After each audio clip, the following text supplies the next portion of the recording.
l'une des conditions hein, qui a été relevée ou encore exigée par ce consortium-là de la partie anglophone.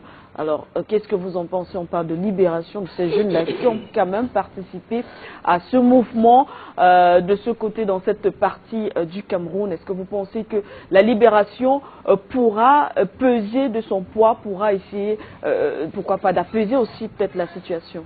C'est évident. C'est évident que, comme dans toutes sortes de crises, oui, lorsque les otages sont libérés, oui, hein, ça permet au dialogue d'avancer. Parce que dans l'état actuel, ces gens-là ne sont autre chose que des otages.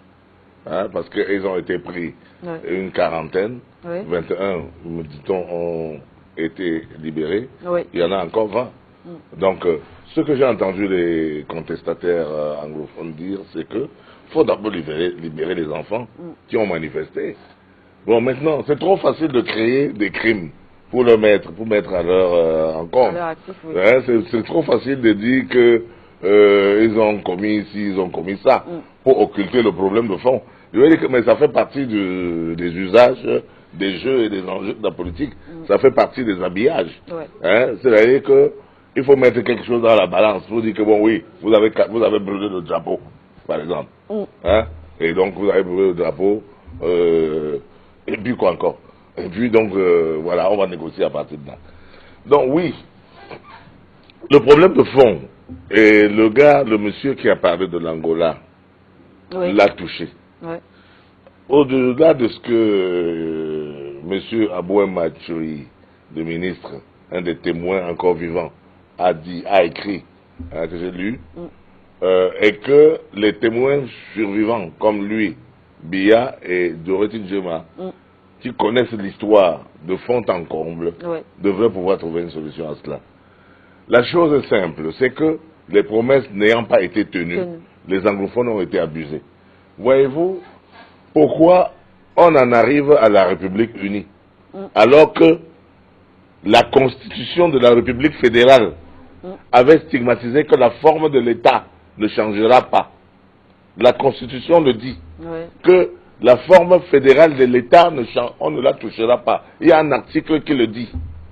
Malheureusement, on fait une autre constitution en 1972, hein, en ignorant l'article qui a cimenté la relation avec le côté anglophone.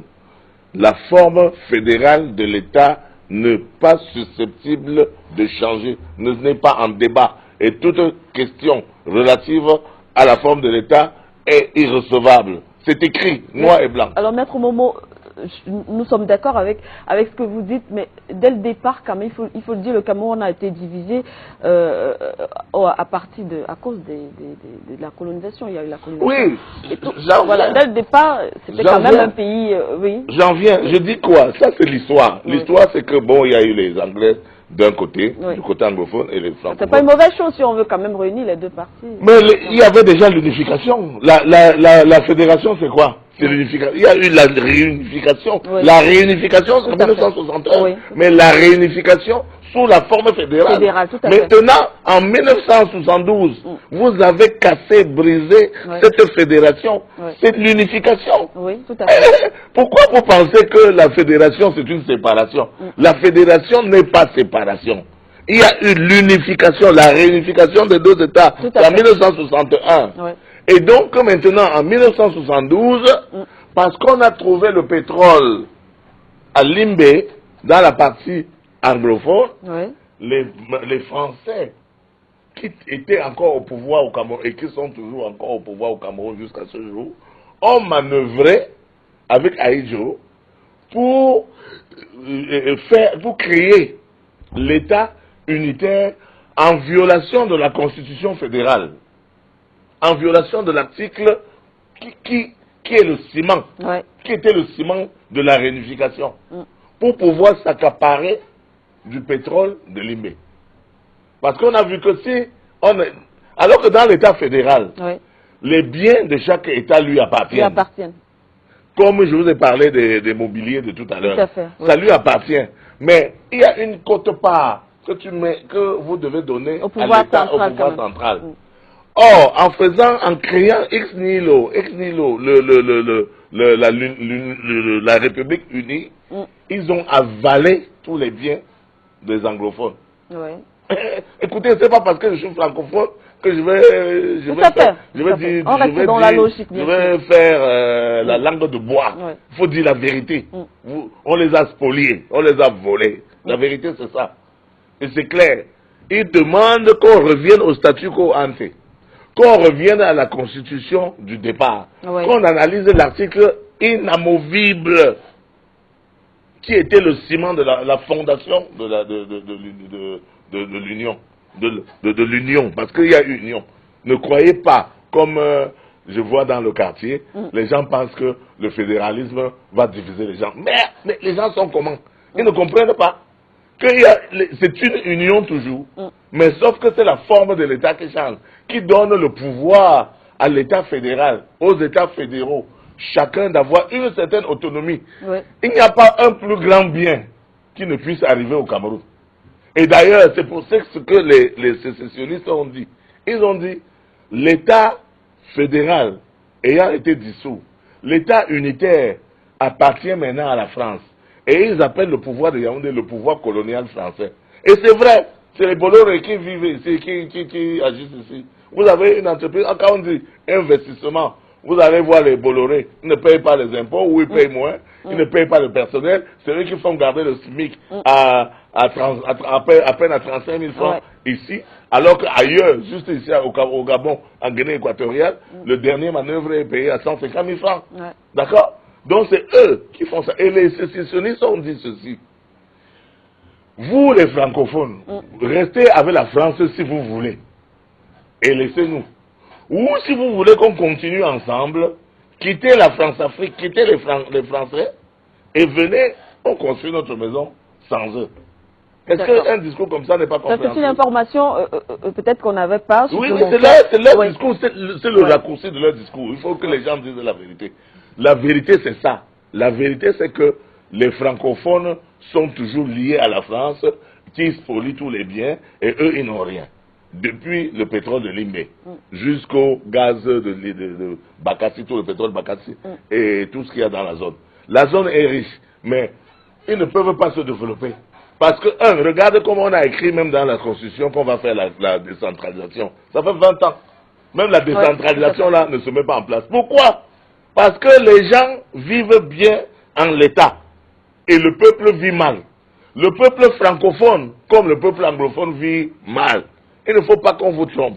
Nous, francophones, vivons aussi mal que les anglophones à cause du système centralisé de l'État qui ne nourrit que les Blancs.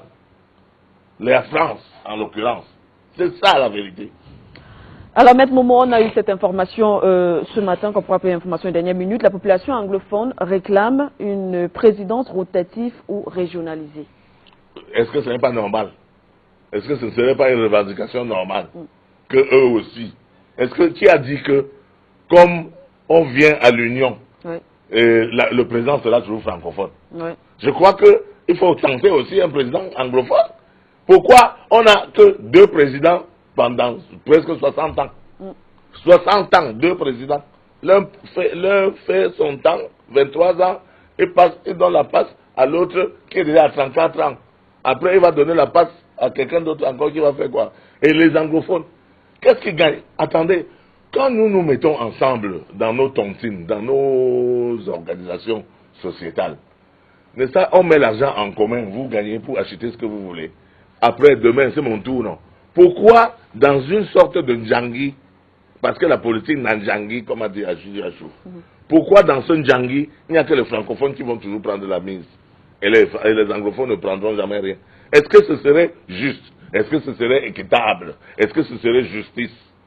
Ce ne serait pas juste, ni justice. Il faut que les gens apprennent à le comprendre et à l'accepter. Et moi, ce qui me fait mal, c'est que je vois les francophones qui sont là à critiquer les anglophones, alors que les anglophones, précisément, ont le courage de se battre pour nous. Et nous, on ne fait rien. Nous subissons la même chose. Vous aussi, Madame Manuela, vous ici, qui travaillez ici, vous subissez le contre-coup. Ça profite à tout le monde. Soutenir la cause anglophone, c'est soutenir la cause du Cameroun contre les prédateurs du Cameroun, y compris les prédateurs internes et les prédateurs externes. Voilà la vérité. Soutenir la cause francophone, anglophone. C'est soutenir la cause francophone. C'est soutenir la cause des misérables, des pauvres, des sans-abri. C'est soutenir le changement. Il faut un changement dans ce pays. Il faut une politique qui tienne compte de l'être humain. Il faut une politique qui tienne compte des habitants qui habitent ici. Il ne faut pas que l'Afrique soit toujours considérée comme un puits de pétrole. Il faut que l'Afrique et le Cameroun soient considérés comme un continent où des hommes vivent. Parce que quand les gens, comme les Bolloré, ou les gens qui ont les sociétés de bananes à Djombe, quand ils paient les gens à 35 000 francs là, 35 000 francs mon ami, ça n'atteint même pas un euro. Hein? Ça atteint combien d'euros là? Ça n'atteint pas 10 euros. Ça peut atteindre 10 euros, 650 fois machin. Bon, enfin, on va dire ça comme 100 euros. À peine, ça n'atteint pas 100 euros. 100 euros, oui, voilà. Est-ce que quelqu'un en France, en Europe, peut vivre avec 100 euros de salaire? 100 euros, c'est 65 000 francs. Alors que le SMIC chez nous, c'est 50 euros, c'est-à-dire la moitié. 50 euros. Mais n'exagérez pas. Le peuple est un peuple d'esclaves. Le peuple francophone et le peuple anglophone sont des esclaves au profit de l'impérialiste. Au profit de l'impérialisme et de ses soutiens locaux. Et de ceux qu'ils ont mis au pouvoir. Voilà la vérité. Pourquoi on veut tronquer ça? Le problème anglophone, c'est notre problème. C'est le problème des francophones. C'est le problème des gens qui vivent mal. C'est le problème des gens qui ont été spoliés de leurs droits. C'est le problème de tous les Camerounais qui vivent mal. Ouais. Il ne faut pas croire que c'est le problème anglophone. C'est notre problème. C'est le mal vécu, c'est la mauvaise gouvernance, c'est la mauvaise répartition des richesses nationales qui crée le problème anglophone. D'ailleurs, qui crée le problème camerounais. C'est un problème camerounais, ce n'est pas simplement un problème anglophone. Et moi, je suis Bamenda, je suis anglophone. Je suis entièrement acquis à la cause anglophone, qui est ma cause à moi-même. Parce que c'est mon mal-vivre, mon vécu quotidien, mais ce que j'aurais pu avoir et que je n'ai pas, qui fait que je soutienne cette cause, parce que nous sommes ensemble, nous vivons la même misère. Merci à cause d'un même régime. Merci à vous.